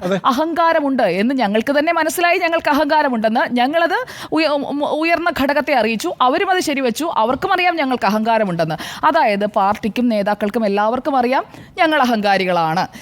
അത് നാട്ടുകാർ പറയുമ്പോൾ, അതായത് മാധ്യമങ്ങൾ പറയുമ്പോൾ, ആ മാധ്യമങ്ങൾ ആരായി? തെറ്റുകാർ. നിങ്ങൾ അങ്ങനെ പറയാൻ പാടുണ്ടോ? ഞങ്ങളെ അഹങ്കാരികളെന്ന് നിങ്ങൾ വിളിക്കാൻ പാടുണ്ടോ? ബഹുമാനപ്പെട്ട നേതാക്കളെ, നിങ്ങളുടെ പാർട്ടിയുടെ 2 ഘടകങ്ങളും കണ്ടെത്തിയ കാര്യങ്ങളല്ലേ മാധ്യമങ്ങൾ പറഞ്ഞുള്ളൂ. അല്ലാതെ നമ്മൾ വേറെ എവിടെ നിന്നെങ്കിലും എടുത്തുകൊണ്ടുവന്ന് പറഞ്ഞതാണോ? ഈ അറിയാവുന്ന കാര്യങ്ങൾ, നിങ്ങൾക്കറിയാവുന്ന കാര്യങ്ങൾ മറ്റൊരാളുടെ വായിൽ നിന്ന് കേൾക്കുമ്പോൾ ഇത്രയ്ക്ക് അസഹിഷ്ണുത എന്തിനാണ്? അതാണ് രണ്ടാമത്തെ ടേക്ക്. പിന്നെ പ്രശ്നങ്ങൾ പർവ്വതീകരിച്ച് SFIയെ തകർക്കാൻ ശ്രമിക്കുന്നു എന്നുള്ള ഒരു വാദമാണ്. ഇവിടെ ആരാണ് പർവ്വതീകരിച്ചത്? നടന്ന സംഭവങ്ങൾ ദൃശ്യങ്ങളായി മുന്നോട്ട് വയ്ക്കുന്നു. കണ്ണൂർ എരിപുരത്തെ സംഭവം ദൃശ്യമുണ്ടായിട്ടും ഞാനത് കണ്ടില്ല, എൻ്റെ വണ്ടി പാസ് ചെയ്ത് പോയി എന്ന് പറഞ്ഞുകൊണ്ട് നുണ പറഞ്ഞതാരാ? മുഖ്യമന്ത്രി. നമ്മൾ ഇന്നലെ വിശദമായി ചർച്ച ചെയ്തുകൊണ്ട് ഞാൻ ആ വിഷയത്തിലേക്ക് വീണ്ടും പോകുന്നില്ല. അപ്പോൾ കാര്യങ്ങൾ പർവ്വതീകരിക്കുന്നതും കാര്യങ്ങൾ ഇല്ല എന്ന് കള്ളം പറയുന്നതും ആരാണ് എന്നുള്ളത് കേരളത്തിലെ ജനങ്ങൾക്ക് അറിയാം. SFIയെ തിരുത്തണം എന്നതിൽ MV ഗോവിന്ദൻ മാഷിന് തർക്കമില്ല എന്നൊരു ടേക്ക് കൂടി നമ്മൾ അതിൽ നിന്ന് എടുക്കേണ്ടതുണ്ട്. അതായത് മുഖ്യമന്ത്രിക്ക് ഈ തിരുത്തലൊന്നും വേണ്ട എന്നുള്ള ഒരു ടേക്കാണെങ്കിൽ MV ഗോവിന്ദൻ മാസ്റ്റർക്ക് അങ്ങനെയല്ല, SFIയെ തിരുത്തേണ്ടതുണ്ട് എന്ന് വ്യത്യസ്തമായ ഒരു അഭിപ്രായം അദ്ദേഹം മുന്നോട്ട് വയ്ക്കുന്നുണ്ട്. അതായത് മുഴുവനായും മുഖ്യമന്ത്രിയെ MV ഗോവിന്ദൻ മാഷ് എൻഡോഴ്സ് ചെയ്യുന്നില്ല എന്നുള്ളതാണ് അദ്ദേഹത്തിൻ്റെ പ്രതികരണത്തിൽ നിന്ന് എനിക്ക് മനസ്സിലായ കാര്യം. നിങ്ങൾക്ക് വ്യത്യസ്തമായ അഭിപ്രായമാണെങ്കിൽ ഉണ്ണിസാറിനും മാഡത്തിനും തിരുത്താം. SFIയുടെ സംസ്ഥാന സമ്മേളനം വരാൻ പോവുകയാണ്. അതിൽ സംഘടനയ്ക്ക് ഒരു പുതിയ മാർഗരേഖയൊക്കെ കൊണ്ടുവരുമെന്നൊക്കെ കേൾക്കുന്നു. അങ്ങനെ ഒരു ശുദ്ധികലശം SFIക്ക് ഉണ്ടാവുകയാണെങ്കിൽ നല്ലതാണ്. കാരണം ചില മുഖങ്ങളൊക്കെ മാറുകയും ചില രീതിയിലുള്ള, അതായത് എല്ലാവരും ഒന്നും മോശമല്ല, SFI എന്ന സംഘടനയും മോശമല്ല, അതാണ് എൻ്റെ അഭിപ്രായം ആ വിഷയത്തിൽ. പക്ഷേ ചില ആളുകൾക്ക് ഒരു ധാർഷ്ട്യമുണ്ട്. ചില ആളുകൾക്ക് ഞങ്ങളെ നന്നാക്കാൻ ആരും വരേണ്ട എന്നുള്ള ഒരു സ്വയം ചിന്തയുണ്ട്. അത് മുതിർന്ന നേതാക്കൾക്കുള്ള അതേ കാര്യം തന്നെയാണ്. മുഖ്യമന്ത്രി പിണറായി വിജയന് ധാർഷ്ട്യമുണ്ട് എന്ന് നാട്ടുകാർ പറയുമ്പോൾ അതേ രീതിയിൽ അത് പാസ് ചെയ്ത് കിട്ടിയിട്ടുള്ള കുറേ നേതാക്കളൊക്കെ ആ പാർട്ടിക്കുള്ളിൽ ഉണ്ട് എന്നുള്ളത് ഒരു വസ്തുതയാണ്. എല്ലാ നേതാക്കളുമല്ല, എല്ലാ നേതാക്കളും അങ്ങനെയല്ല എന്ന് മാത്രമല്ല, ചില നേതാക്കളൊക്കെ വളരെ നല്ല നേതാക്കളുമാണ്. അപ്പോൾ നല്ലവരെ നല്ലതെന്നും മോശം കാണിച്ചാൽ മോശമെന്നും പറയണം. അതിനെയാണ് വിമർശനം എന്ന് പറയുന്നത്. ആ വിമർശനത്തെ സഹിഷ്ണുതയോടെ ഉൾക്കൊള്ളാൻ നേതാക്കളും പ്രവർത്തകരും ഒക്കെ തയ്യാറാകുമ്പോഴാണ് ഏത് പാർട്ടിയായാലും അതിന് നന്നായി മുന്നോട്ട് പോകാൻ കഴിയുന്നത്. ഇനി ബിനോയ് വിശ്വത്തിന് മറുപടിയോ എന്ന നേതാക്കളെ ഒന്ന് നമുക്ക് നോക്കിയാലോ. ഇന്ന് AK ബാലനാണ് ആദ്യം ചാടിയിറങ്ങി വരുന്നത്. SFI വഴിയിൽ കെട്ടിയ ചെണ്ടയല്ല, പേപ്പട്ടിയാക്കി തല്ലിക്കൊല്ലാൻ ശ്രമിക്കില്ല, മുന്നണിക്കുള്ളിലുള്ള ആളായാലും പുറത്തുള്ള ആയാലും. അത് സഹിഷ്ണുതയില്ലായ്മയൊന്നുമല്ല, ഒന്നാന്തരം ഭീഷണിയാണ്. AK ബാലനെ അങ്ങ് ഉറഞ്ഞു തുള്ളി അങ്ങ് വിട്ടിരിക്കുകയാണ്. AK ബാലൻ രാവിലെ വന്ന് എല്ലാവരെയും അങ്ങ് ഭീഷണിപ്പെടുത്തുകയാണ്. നിങ്ങളാരും മിണ്ടിപ്പോകരുത്, നിങ്ങളാരും നന്നാക്കാൻ വരണ്ട എന്നുള്ള ലൈനിലുള്ള ഒരു ഭീഷണി. അത് ബിനോയ് വിശ്വത്തിന് നേരെയുമാണ്, മാധ്യമങ്ങൾക്ക് നേരെയുമാണ്, വിമർശിക്കുന്ന എല്ലാവർക്കും നേരെയാണ്. അതുകൊണ്ടാണല്ലോ ഈ വാക്ക് എടുത്തു പറയുന്നത്. മുന്നണിക്കുള്ളിലുള്ള ആളായാലും പുറത്തുള്ള ആളായാലും നീ ഒന്നും എന്നെ പഠിപ്പിക്കാനായിട്ടില്ല എന്ന് ചില ചട്ടമ്പിമാരൊക്കെ പറയുന്നത് പോലെയുള്ള ഒരു ലൈൻ. NN കൃഷ്ണദാസ് കുറച്ചുകൂടി കടുപ്പിച്ച് പഴയ ചില ചരിത്രമൊക്കെ വെച്ചുള്ള ഒരു ഫേസ്ബുക്ക് പോസ്റ്റുമായാണ് പ്രതികരണവുമായി വരുന്നത്. ബിനോയ് വിശ്വം AISFന്റെ അഖിലേന്ത്യാ സെക്രട്ടറി ആയിരുന്ന അന്തക്കാലമാണ് ഓർമ്മിപ്പിക്കുന്നത്. അന്ന് പാലക്കാട് ചിറ്റൂർ കോളേജിൽ വന്നപ്പോൾ അന്ന് സുരക്ഷയൊരുക്കിയത് SFI ആണ്. AISFന് ആകെ കുറച്ചുപേരെ ഉണ്ടായിരുന്നുള്ളൂ. അതിനുശേഷം അദ്ദേഹം KSUവിനെ പുകഴ്ത്തി SFIയെ തള്ളി പറഞ്ഞു എന്നൊക്കെ പറഞ്ഞുകൊണ്ടാണ് ആ പോസ്റ്റ് പോകുന്നത്. ആർക്കാണ് സഖാവിയെ ഒരു തെറ്റും പറ്റാത്തവരായി ഉള്ളത് എന്ന NN കൃഷ്ണദാസിന്റെ ആ ചോദ്യം ഞാൻ മുഖവിലേക്ക് എടുക്കുകയാണ്. അത് സ്വയം ചോദിക്കേണ്ടതാണ്, പാർട്ടിയാണ് ചോദിക്കേണ്ടത്. അതുകൊണ്ട് തന്നെ സഖാവിയെ തെറ്റുപറ്റാത്തവരായി ആരുമില്ല. തെറ്റ് കണ്ടാൽ പക്ഷേ തെറ്റാണെന്ന് മനസ്സിലാക്കുകയും തിരുത്താൻ പറയുമ്പോൾ അത് തിരുത്തുകയും ചെയ്യണം. അല്ലാതെ പറഞ്ഞവനെ കുറ്റം പറഞ്ഞ് വീണ്ടും വീണ്ടും പറഞ്ഞവൻ്റെ മെക്കിട്ട് കയറാൻ വരുമ്പോഴാണ് അത് തെറ്റായി മാറുന്നത്. തീവ്ര വലതുപക്ഷ മാധ്യമങ്ങൾ അവരെ ഉപയോഗിച്ച് തെറ്റ് തിരുത്താൻ കമ്മ്യൂണിസ്റ്റുകാർ ശ്രമിക്കണോ എന്നുള്ള ഒരു ചോദ്യമാണ് രണ്ടാമത്തേത്. തീവ്ര വലതുപക്ഷ മാധ്യമങ്ങൾ മാത്രമാണോ ഇത് പറഞ്ഞുകൊണ്ടിരിക്കുന്നത്? കുറേ ആളുകൾക്കൊക്കെ മനസ്സിൽ പറഞ്ഞുകൊണ്ടിരിക്കുന്നുണ്ട്. പേടിയാണ് തുറന്നു പറയാൻ. തുറന്നു പറയുന്നവർക്ക് നേരെ ഇതാണ് വിമർശനം എന്ന് കണ്ടുകൊണ്ടാണ് ഇതേ അഭിപ്രായമുള്ള പലരും മിണ്ടാതെ ഇരിക്കുന്നത് എന്നത് തിരിച്ചറിയുക. ജനങ്ങളെ കൂടിയാണ് ഞാൻ പറഞ്ഞത്. SFIയെ വലതുപക്ഷത്തിന് കൊത്തിവലിക്കാൻ ഇട്ടുകൊടുക്കണമെന്നൊന്നും ആരും പറയുന്നില്ല. SFIയെ അങ്ങനെ ഇല്ലായ്മ ചെയ്യണം എന്ന ഒരു അഭിപ്രായം ആർക്കുമില്ല. പക്ഷേ SFI ചെയ്യുന്ന തെറ്റെന്താണോ ആ തെറ്റ് തെറ്റാണെന്ന് പറയണം. KS ചെയ്താൽ ആ തെറ്റ് പറയണം. ABVP ആണെങ്കിൽ പറയണം, MSF ആണെങ്കിൽ പറയണം. ആരുടെ തെറ്റാണെങ്കിലും അത് രാഷ്ട്രീയ വ്യത്യാസമില്ലാതെ പറയാൻ കഴിയുമ്പോഴാണ് അത് യഥാർത്ഥ വിമർശനമായി മാറുന്നത്. അല്ലാതെ CPIMന് നേരെയും SFIക്ക് നേരെ മാത്രമല്ലല്ലോ ഈ നാട്ടിൽ വിമർശനം വരുന്നത്. KSUവിൻ്റെ എത്ര കാര്യങ്ങൾ ചർച്ച ചെയ്തിട്ടുണ്ട്, കോൺഗ്രസിൻ്റെ ചർച്ച ചെയ്തിട്ടുണ്ട്, BJPയുടെ ചർച്ച ചെയ്തിട്ടുണ്ട്, RSSൻ്റെ ചർച്ച ചെയ്തിട്ടുണ്ട്. എല്ലാവരുടെയും വിമർശനങ്ങൾ എല്ലാവർക്കും നേരെയും മാധ്യമങ്ങൾ ഉന്നയിക്കുന്നുണ്ട്. അത് സെലക്റ്റീവാണ് എന്ന് തോന്നുന്നത് അവനവന് നേരെ വരുമ്പോൾ മാത്രമാണ്. ഇനി ബിനോയ് വിശ്വം കഴിഞ്ഞ ദിവസം പറഞ്ഞൊന്നും തിരുത്തില്ല എന്ന് വ്യക്തമായി തന്നെ പറഞ്ഞിട്ടുണ്ട്. SFIയുടെ ചോര കുടിക്കാൻ ഞാനും അനുവദിക്കില്ല. എൻ്റെ ഉദ്ദേശം SFI തിരുത്തുക എന്നുള്ളതാണ്. ഇടതുപക്ഷത്തിനൊരു ബാധ്യതയായി SFI മാറാതിരിക്കുക. അതായത് എന്താണോ കറക്റ്റ് ചെയ്യാനുള്ള കാര്യങ്ങൾ അത് കറക്റ്റ് ചെയ്ത് മുന്നോട്ട് പോവുക എന്നത് തന്നെയാണ് ബിനോയ് വിശ്വം. അത് സദുദ്ദേശത്തോടു കൂടിയാണ് പറയുന്നതെന്നാണ് ഞാൻ മനസ്സിലാക്കുന്നത്. വലതുപക്ഷ അജണ്ടയിൽ നേതാക്കൾ വീണു പോകരുത് എന്നൊക്കെ പറഞ്ഞ് ബിനോയ് വിശ്വത്തെ വരെ PM മാഷ് ഉപദേശിക്കുന്നതാണ് പിന്നീട് കാണുന്നത്. അതിന് AISF മറുപടി കൊടുക്കുന്നുണ്ട്. ബിനോയ് വിശ്വത്തെ ചരിത്രം പഠിപ്പിക്കാനൊന്നും SFI ആയിട്ടില്ല എന്ന് പറഞ്ഞുകൊണ്ട് അത് ആ രീതിയിൽ ടേക്കപ്പ് ചെയ്ത് പോവുകയാണ്. അത് സംഘടനകൾ തമ്മിലുള്ള കാലങ്ങളായുള്ള വൈരമാണ്. AISFും SFIയും തമ്മിലുള്ള ആ വൈരം. രണ്ട് CPIയും CPIMും ഒരു മുന്നണിയായെങ്കിലും ഈ രണ്ട് സംഘടനകളും തമ്മിൽ അത്രയും ഒരു ആത്മബന്ധമൊന്നും ഇല്ല എന്നുള്ളത് നമ്മൾ പല വിഷയങ്ങളിലും കണ്ടിട്ടുള്ളതാണ്. ഞാൻ പറഞ്ഞ് അവസാനിപ്പിക്കാം. ഈ വിഷയത്തിൽ ഇപ്പോൾ അസഹിഷ്ണുത ഉണ്ട് എന്നുള്ളത് നമ്മൾ തന്നെ പലവട്ടം ചർച്ച ചെയ്തതിലൂടെയും ജനങ്ങൾ ചർച്ച ചെയ്തുകൊണ്ടിരിക്കുന്നതിലൂടെയും എല്ലാവർക്കും മനസ്സിലായ കാര്യമാണ്. അതുകൊണ്ട് CPIMനെയും SFIയെയും ഒക്കെ തിരുത്തി നന്നാക്കി കളയാം എന്ന് പറഞ്ഞുകൊണ്ട് സ്ഥിരമിരുന്ന് വിമർശിക്കുന്നതായിട്ട് ദയവ് ചെയ്ത് കാണരുത്. ഒരു വിഷയത്തെക്കുറിച്ചാണ് എല്ലാവരും സംസാരിക്കുന്നത്. ആ വിഷയത്തെക്കുറിച്ച് സംസാരിക്കുന്നത് നിങ്ങൾക്ക് ഇഷ്ടപ്പെട്ടില്ലെങ്കിൽ നിങ്ങൾ ആ വിമർശനം ഉൾക്കൊള്ളേണ്ട. ആർക്ക് പോയി? നിങ്ങൾക്ക് പോയി, അത്രയേ ഉള്ളൂ.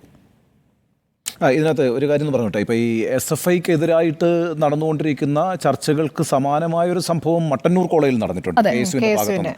KSUവിൻ്റെ പിന്നെ ജില്ലാ നേതാവാണ് മട്ടന്നൂർ കോളേജിലെ പ്രിൻസിപ്പലിനെ നാണം കെട്ടതെന്ന് വിളിക്കുന്നത്. അദ്ദേഹത്തെ എടാ എന്നൊക്കെ വിളിക്കുന്നുണ്ടെന്നാണ് ഞാൻ ആ വീഡിയോയിൽ നിന്ന് കേട്ടപ്പോൾ മനസ്സിലാകുന്നത്. നീ എന്നൊക്കെ വിളിക്കുന്നുണ്ട്.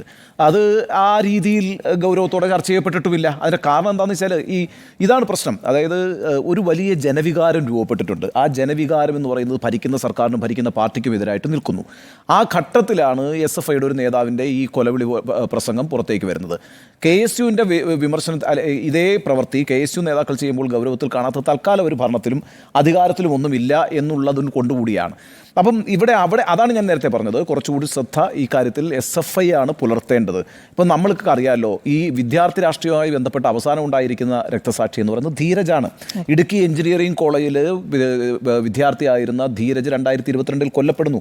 അവിടെ പ്രതിസ്ഥാനത്ത് നിൽക്കുന്ന യൂത്ത് കോൺഗ്രസ് ആണ്. നിഖിൽ പൈലി എന്ന് പറയുന്ന യൂത്ത് കോൺഗ്രസ് നേതാവാണ് ധീരജ് എന്ന് പറയുന്ന വിദ്യാർത്ഥിയുടെ കൊലപാതകത്തിലെ പ്രതിയായിട്ട് പ്രതിസ്ഥാനത്ത് നിൽക്കുന്നത്. കോൺഗ്രസിനാണ് അതിൻ്റെ പഴിയുള്ളത്. നമ്മൾ ഏറ്റവും അവസാനം സംസ്ഥാനം മുഴുവൻ ഗൗരവത്തോടുകൂടി ചർച്ച ചെയ്ത മറ്റൊരു വിദ്യാർത്ഥി രക്തസാക്ഷിയാണല്ലോ അഭിമന്യു, അല്ലേ? അപ്പം അഭിമന്യുവിൻ്റെ അമ്മയുടെ കരച്ചിലൊക്കെ അന്ന് നമ്മൾ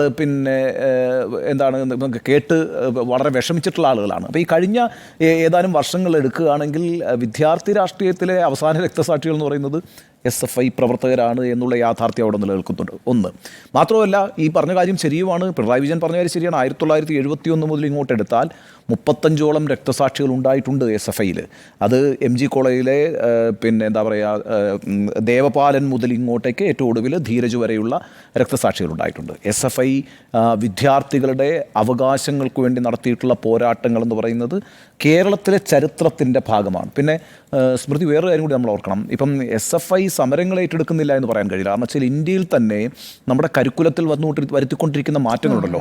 ഈ സാഫ്രനൈസേഷൻ എന്ന് പറയുന്നത്, കാവ്യവൽക്കരണം, ഈ പുസ്തകങ്ങളുടെ കാവ്യവൽക്കരണത്തിനെതിരായിട്ട് ഏറ്റവും ശക്തമായ സമരങ്ങൾ നടത്തുന്നത്, ആ വിഷയത്തിൽ ജനങ്ങൾക്കിടയിൽ ഒരു ബോധവൽക്കരണം നടത്തുന്നത് SFI എന്ന രാഷ്ട്രീയ വിദ്യാർത്ഥി ഗവർണറുമായി ബന്ധപ്പെട്ട വിഷയത്തിനകത്തും ഏറ്റവും മുൻനിരയിൽ നിന്ന് സമരം ചെയ്യുന്നത് SFI ആണ്. അത് KSU അല്ല. ഈ കാവ്യവൽക്കരണവുമായി ബന്ധപ്പെട്ട രാഷ്ട്രീയം ഉന്നയിക്കുന്നതും KSU അല്ല. KSU അത് പറയുന്നുണ്ടാവും, പക്ഷേ ആ സമരവുമായി മുന്നോട്ട് പോകുന്നത് SFI എന്ന് പറയുന്ന വിദ്യാർത്ഥി സംഘടനയാണ്. നീറ്റ് വിഷയത്തിൽ ഏറ്റവും ശക്തമായി ദേശീയ വിദ്യാഭ്യാസം എന്ന് പ്രഖ്യാപിച്ചുകൊണ്ട് സമരരംഗത്തേക്ക് വന്നിട്ടുള്ളത് SFI എന്ന് പറയുന്ന രാഷ്ട്രീയ വിദ്യാർത്ഥി സംഘടനയാണ്. അപ്പോൾ ആ അർത്ഥത്തിൽ SFIയുടെ പ്രവർത്തനങ്ങൾ എന്ന് പറയുന്നത് കേരളത്തിലെ വിദ്യാർത്ഥി സമൂഹത്തെ സംബന്ധിച്ചിടത്തോളം, രാജ്യത്തെ വിദ്യാർത്ഥി സമൂഹത്തെ സംബന്ധിച്ചിടത്തോളം വളരെ പ്രധാനപ്പെട്ടത് തന്നെയാണ്. ആ പ്രസ്ഥാനത്തിൻ്റെ ചരിത്രം എന്ന് പറയുന്നത് നമുക്ക് അങ്ങനെ നിസ്സാരമായി തള്ളിക്കളയാൻ കഴിയില്ല. ഇപ്പോഴത്തെ ഒരു സംഭവം എടുത്തു വെച്ചുകൊണ്ട് SFI മൊത്തം ക്രിമിനലുകളുടെ ഒരു കൂട്ടായ്മയാണെന്നും എനിക്കൊരു അഭിപ്രായമില്ല. ക്രിമിനലുകളെ വാർത്തെടുക്കുന്ന ഒരു സംഘടനയാണ് എന്നായിരുന്നു VD സതീശൻ കഴിഞ്ഞ ദിവസം നിയമസഭയിൽ പറഞ്ഞ, അല്ലെ ഇൻക്യുബേറ്ററിൽ വെച്ച് ഗുണ്ടകളെ വിജയിച്ചെടുക്കുന്നൊരു പ്രസ്ഥാനമാണ് അത് എന്ന് പറഞ്ഞിരുന്നു. അതിനോടൊന്നും ഒട്ടും തന്നെ യോജിക്കാൻ കഴിയില്ല. സതീശനെ പോലെ ഒരാൾക്ക് കേരളത്തിൻ്റെ രാഷ്ട്രീയ ചരിത്രം അറിയാവുന്ന ആളാണ്, SFIയുടെ ഒരു കോൺട്രിബ്യൂഷൻ മനസ്സിലാകുന്ന ആളാണ്.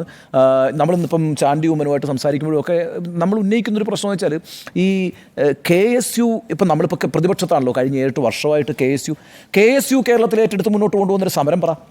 ഏതെങ്കിലും അടുത്ത കാലത്ത് നമ്മൾ എപ്പോഴും ഈ വിദ്യാർത്ഥി യുവജന പ്രസ്ഥാനങ്ങളാണ് ഒരു സംസ്ഥാനത്ത് അതിൻ്റെ രാഷ്ട്രീയത്തെ എപ്പോഴും ഊർജ്ജസ്വലമാക്കുന്നത്, സജീവമാക്കുന്നത്.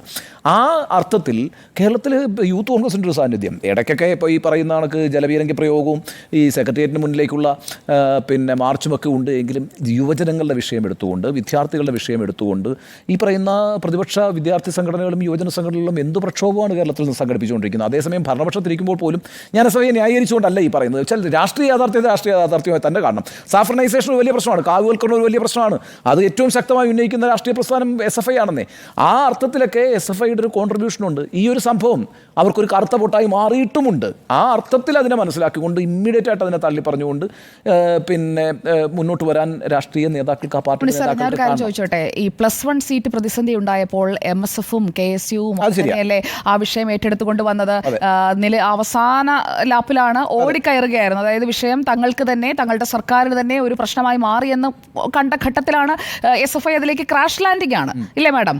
ക്രാഷ് ലാൻഡിംഗ് ആണ് SFI ചെയ്തത്. അപ്പോൾ യഥാർത്ഥത്തിൽ അത് ഏറ്റെടുക്കേണ്ടത് SFI ആയിരുന്നല്ലോ. അങ്ങ് പറയുന്ന അനുസരിച്ചാണെങ്കിൽ പഠിക്കുക, പോരാടുക, സീറ്റില്ല, മലബാറിലെ വിദ്യാർത്ഥികളുടെ പ്രശ്നം ഏറ്റവും വലിയ പ്രശ്നമായിരുന്നു. ഉണ്ണി സാറേ, ഈ കഴിഞ്ഞ ഒരു 2 മാസമായിട്ട് കേരളത്തിൽ കത്തി നിൽക്കുന്ന വിഷയമാണ് +1 സീറ്റ് പ്രതിസന്ധി, മലബാറിൽ സീറ്റില്ലായ്മ, V ശിവൻകുട്ടി അതിന് പറയുന്ന കണക്കിലെ പൊരുത്തക്കേട്. അത് ഉന്നയിച്ച 2 വിദ്യാർത്ഥി സംഘടനകൾ MSFും KSUവും തന്നെയാണ്. നല്ലതാണ്, സംശയമില്ല. എന്ന് മാത്രമല്ല അതിൻ്റെ ഗുണം മലബാറിൽ ആ മുന്നണിക്ക് കിട്ടിയിട്ടുമുണ്ട്. UDSF എന്ന് പറയുന്ന ഒരു മുന്നണിയായിട്ടാണ് അവർ മലബാറിൽ മത്സരിക്കുന്ന, വിവിധ കോളേജുകൾ മത്സരിക്കുന്നത്. ഇപ്പോൾ ഗുരുവായൂരപ്പൻ കോളേജിലാണെങ്കിലും, മലബാർ ക്രിസ്ത്യൻ കോളേജിലാണെങ്കിലും, അല്ലെ വിക്ടോറിയ കോളേജിലാണെങ്കിലും, പരിയാരം മെഡിക്കൽ കോളേജിലാണെങ്കിലും, കാലിക്കറ്റ് യൂണിവേഴ്സിറ്റിയിൽ തന്നെ. അപ്പോൾ SFIക്ക് അപജയം സംഭവിച്ചു ആ വിഷയം എടുക്കുന്നതിൽ? അല്ല, ഞാൻ പറയുന്നത് എല്ലാ വിഷയങ്ങളും ഏറ്റെടുത്ത് സമരം ചെയ്യുന്ന ഒരു വിദ്യാർത്ഥി സംഘടനയായിട്ട് ഞാൻ SFIയെ കാണുന്നില്ല. എന്നാൽ ഒരു വിദ്യാർത്ഥി സംഘടന ഏറ്റവും അത്യാവശ്യം ആവശ്യമായി ചെയ്യേണ്ടത് എന്തിനാണ്? പഠിക്കാൻ അവസരം കിട്ടാതെ വിദ്യാർത്ഥികൾ നിൽക്കുമ്പോൾ അവർക്ക് ആ പഠനം ഒരുക്കി കൊടുക്കുന്നതിനായി ആവശ്യമായ കാര്യങ്ങൾ തന്റെ സർക്കാർ ചെയ്യുന്നില്ലെങ്കിൽ ആ സർക്കാരിനെതിരെ സമരത്തിനിറങ്ങാൻ ആദ്യം ഇറങ്ങേണ്ടത് SFI ആയിരുന്നു. അങ്ങനെയാണെങ്കിൽ അങ്ങ് പറഞ്ഞ ഈ വാദത്തെ ഞാൻ പൂർണ്ണമായും അംഗീകരിച്ചേനെ, കൈയടിച്ചേനെ. പക്ഷേ ഇതിൽ KSUവും MSFും ഒക്കെ സമരം ചെയ്ത് ദിവസങ്ങൾക്ക് ശേഷമാണ് അവസാനമാണ് ഇറങ്ങിയത്. എന്നിട്ട് ശിവൻകുട്ടിയുടെ ഒരു പ്രതികരണം ഉണ്ടായിരുന്നു, മന്ത്രി ശിവൻകുട്ടിയുടെ ഒരു പ്രതികരണം ഉണ്ടായിരുന്നു, കുറെ കാലമായിട്ട് വെറുതെ ഇരിക്കുകയല്ലേ, ഇറങ്ങട്ടെ. അല്ല, ഞാൻ പറയുന്നത് വിദ്യാർത്ഥികൾ നേരിടുന്ന പ്രശ്നങ്ങൾ ഏറ്റെടുക്കാൻ ബാധ്യതപ്പെട്ട രാഷ്ട്രീയ വിദ്യാർത്ഥി സംഘടന തന്നെയാണ് SFI. ഇപ്പം മലബാറിലെ ഈ പറയുന്ന സീറ്റിൻ്റെ പ്രശ്നത്തിനകത്ത് SFI പിന്നോട്ട് പോയിട്ടുണ്ടെങ്കിൽ അതവർ പരിശോധിക്കട്ടെ. അവർ പരിശോധിക്കുകയും ആ പ്രശ്നം ഏറ്റെടുക്കണമെങ്കിൽ ഏറ്റെടുത്ത് മുന്നോട്ട് വരികയും ചെയ്യട്ടെ. എല്ലാ വിദ്യാർത്ഥി പ്രസ്ഥാനങ്ങൾക്കും വിദ്യാർത്ഥികളുമായി കടപ്പെട്ടിരിക്കുന്നു. ഇപ്പോൾ നമുക്കിപ്പോൾ KSUവും MSFും ഒരു വിഷയം ഏറ്റെടുത്തു എന്ന് പറയുന്നത് തന്നെ അവരുടെ നിശബ്ദതയുടെ ഒരു ഉദാഹരണം കൂടിയാണ്. ഇപ്പോൾ KSUവും MSFും ഒക്കെ കേരളത്തിൽ ഏറ്റെടുക്കേണ്ട വളരെ പ്രധാനപ്പെട്ട വിഷയങ്ങളുണ്ടായിരുന്നല്ലോ ഈ കഴിഞ്ഞ 7 വർഷമായിട്ട്. തുടർഭരണമല്ലേ നടന്നുകൊണ്ടിരിക്കുന്നത്. അവർക്ക് എവിടെയാണ് ആ അർത്ഥത്തിൽ SFI അധികാരത്തിലിരിക്കുന്ന രാഷ്ട്രീയ പ്രസ്ഥാനവുമായി ആഭിമുഖ്യമുള്ള വിദ്യാർത്ഥി സംഘടനയായിരുന്നിട്ട് കൂടിയും അവർ ചില സമരങ്ങൾ ഏറ്റെടുക്കുകയും മുന്നോട്ട് കൊണ്ടുപോവുകയും ചെയ്യുന്നുണ്ട്. അത് കേരളത്തിലെ പ്രശ്നങ്ങൾ മാത്രമല്ല, ദേശീയ വിഷയമായി ബന്ധപ്പെട്ടും SFI അത്തരം സമരങ്ങൾ ചെയ്യുന്നുണ്ട്. ഞാൻ പറയുന്നത് ഇതൊന്നും തന്നെ ഈ പറയുന്ന കാര്യവട്ടം സംഭവത്തിനുള്ള ന്യായീകരണമായിട്ട് കാണണ്ട, അല്ലെങ്കിൽ കൊയിലാണ്ടി കോളേജിലെ ന്യായീകരണമായിട്ട് കാണണ്ട. അപ്പോഴും മട്ടന്നൂരിലെ കോളേജിലെ സംഭവവും ഉണ്ട്. ഉടനെ തന്നെ അവരങ്ങനെ ചെയ്തു, അതുകൊണ്ട് ഇവർക്ക് ഇതിങ്ങനെ ചെയ്യാം, അങ്ങനെയാണോ പറയുന്നതെന്ന് ചോദിക്കരുത്. അങ്ങനെയല്ല ഞാൻ പറയുന്നത്. ഇതിനെ നമ്മൾ ഒരു ബാലൻസ്ഡ് വേയിൽ കാണണം. ഇതിപ്പോൾ വളരെ പെട്ടെന്ന് രൂപപ്പെട്ടു വന്നിരിക്കുന്നത്. ഞാൻ അതിനെ അംഗീകരിക്കുന്നില്ല എന്ന് ആവർത്തിച്ച് പറഞ്ഞുകൊണ്ടാണ് പറയുന്നത്. ഇതൊരു ക്രിമിനൽ കൂട്ടായ്മയാണ് എന്നുള്ള നിലയ്ക്ക് ആക്ഷേപിച്ചകറ്റി നിർത്തേണ്ട ഒരു രാഷ്ട്രീയ വിദ്യാർത്ഥി സംഘടനയല്ല SFI എന്ന് എനിക്കൊരു നിലപാടുണ്ട്. അവർ ചില രാഷ്ട്രീയ സമരങ്ങൾ ഏറ്റെടുക്കുകയും മുന്നോട്ട് കൊണ്ടുപോവുകയും ചെയ്യുന്നുണ്ട്. അവർ കേരളത്തിലെ വിദ്യാർത്ഥി സമൂഹത്തിന് നൽകിയിട്ടുള്ള സംഭാവനകൾ വലുതാണ്. അവരുടെ കൂടെ കാവലിരിപ്പുകൾ കൊണ്ടാണ് പലപ്പോഴും നമ്മൾ ഈ പറയുന്ന ഈ സ്വകാര്യ വിദ്യാഭ്യാസ സ്ഥാപനങ്ങളും സ്വകാര്യ മാനേജ്മെൻറ്റുകളും ഒക്കെ നമ്മുടെ വിദ്യാർത്ഥി സമൂഹത്തിൻ്റെ ഇടയിൽ വളരെ കുഴപ്പം പിടിച്ച് ചില നീക്കങ്ങളുമായി വരുമ്പോൾ ഇവരുടെ കാവലിരിപ്പ് കൂടി കൊണ്ടാണ് അതിൽ നിന്നെല്ലാം നമ്മുടെ വിദ്യാർത്ഥി സമൂഹം രക്ഷപ്പെട്ടു പോകുന്നത് എന്നുള്ള പ്രശ്നം കൂടിയൊക്കെ ഉണ്ട്. അപ്പോൾ അതിനെയൊക്കെ തന്നെ ബോധ്യപ്പെട്ടുകൊണ്ട് നമ്മളിതിനെ വിലയിരുത്തണം. പക്ഷേ പ്രശ്നം ഈ പറയുന്ന കണക്ക് നമ്മൾ ഈ തുടക്കത്തിൽ പറഞ്ഞതുപോലെ കേന്ദ്ര കമ്മിറ്റി തന്നെ കണ്ടെത്തിയിരിക്കുന്നു, അടിമുടി ധാർഷ്ട്യവും അഹങ്കാരവുമാണ് തോൽവിയുടെ ഒരു കാരണം എന്ന് പറയുമ്പോൾ അത് നിങ്ങൾ അടച്ച മുറിയിലിരുന്ന് 50 പേരോ 100 പേരോ ആയി ചർച്ച ചെയ്ത് പരിഹരിക്കേണ്ട പ്രശ്നമല്ല. അത് പൊതുജനങ്ങളോട് തുറന്നു പറഞ്ഞുകൊണ്ട് ഒരു തുറന്ന മനസ്സോടുകൂടി ഇത്തരം വിമർശനങ്ങളെ സഹിഷ്ണുതയോടുകൂടി സ്വീകരിക്കാനുള്ള ഒരു മനോഭാവത്തിലേക്കും മനോനിലയിലേക്കും എത്തിയില്ല എങ്കിൽ പൊതുസമൂഹത്തിൽ പ്രവർത്തിക്കുന്നൊരു രാഷ്ട്രീയ പ്രസ്ഥാനം എന്നുള്ള നിലയ്ക്ക് ആളുകളുടെ അംഗീകാരം നേടിയെടുക്കുന്നതും ആളുകളുടെ പ്രീതി നേടിയെടുക്കുന്നതിലും ഒരു തിരിച്ചടി ഉണ്ടാകും എന്നാണ് എൻ്റെ കാര്യം. അതായത് അന്ന് 2016 ഈ ആഗോള വിദ്യാഭ്യാസ സംഗമത്തിലെ TPS-നെ അടിച്ചപ്പോഴുണ്ടായ അതേ സാഹചര്യത്തിൽ SFI ഇപ്പോൾ എത്തിയിട്ടുണ്ട് എന്നുള്ളത് കേരളം ചർച്ച ചെയ്യുന്ന ഒരു വാസ്തവമാണ്. അത് SFI അംഗീകരിക്കുകയാണ് ആദ്യം വേണ്ടത്. അത് ആ എതിർവികാരം മനസ്സിലാക്കിക്കൊണ്ട് തിരുത്തണം. ഒറ്റ വാചകം പറഞ്ഞാൽ മതി അത് തെറ്റാണ് എന്നുണ്ടെങ്കിൽ അത് തിരുത്താൻ ഞങ്ങൾ തയ്യാറാണ്. ഒറ്റ വാചകം മതി. നമ്മുടെ വാർത്താ സമ്മേളനത്തിൽ വന്നിട്ട് ഞാൻ പറയുന്നത് ആർഷോ ആ സംഭവത്തെ എതിർത്ത് പറയുന്നുണ്ട്. അത് നല്ല നിലപാടാണ്. ആർഷോയുടെ ആ നിലപാടിനെ ഞാൻ അംഗീകരിച്ചുകൊണ്ടാണ് പറഞ്ഞത്. ആർഷോ ആ നിലപാട് പറഞ്ഞതിന് ശേഷം വീണ്ടും വന്ന് ഈ AK ബാലനൊക്കെ വീണ്ടും ന്യായീകരിച്ച് ഇവരെ വീണ്ടും കുഴിയിലേക്കാക്കുകയാണ്. SFIയുടെ ഓരോ കാര്യങ്ങളും വീണ്ടും ചർച്ചയാക്കുന്നത് എങ്ങനെയാണ്? ഈ നേതാക്കൾ ന്യായീകരിച്ച് ആ വിദ്യാർത്ഥി സംഘടനയെ കൂടുതൽ കുഴപ്പത്തിൽ, അല്ലെങ്കിൽ അവർ കുഴപ്പക്കാരാണ് എന്ന ചർച്ചയിലേക്ക് ഇത്രയും ദിവസം നമ്മളൊക്കെ തന്നെ മാധ്യമങ്ങൾ തന്നെ ചർച്ച ചെയ്യാനുള്ള കാരണം എന്താണ്? നേതാക്കളുടെ തുടർ പ്രതികരണങ്ങളാണ്. ഓക്കെ, അപ്പോൾ വിമർശനങ്ങളോട് അസഹിഷ്ണുതയോ എന്നതായിരുന്നു ചോദ്യം. യെസ് എന്ന് 3, നോ എന്ന് 0.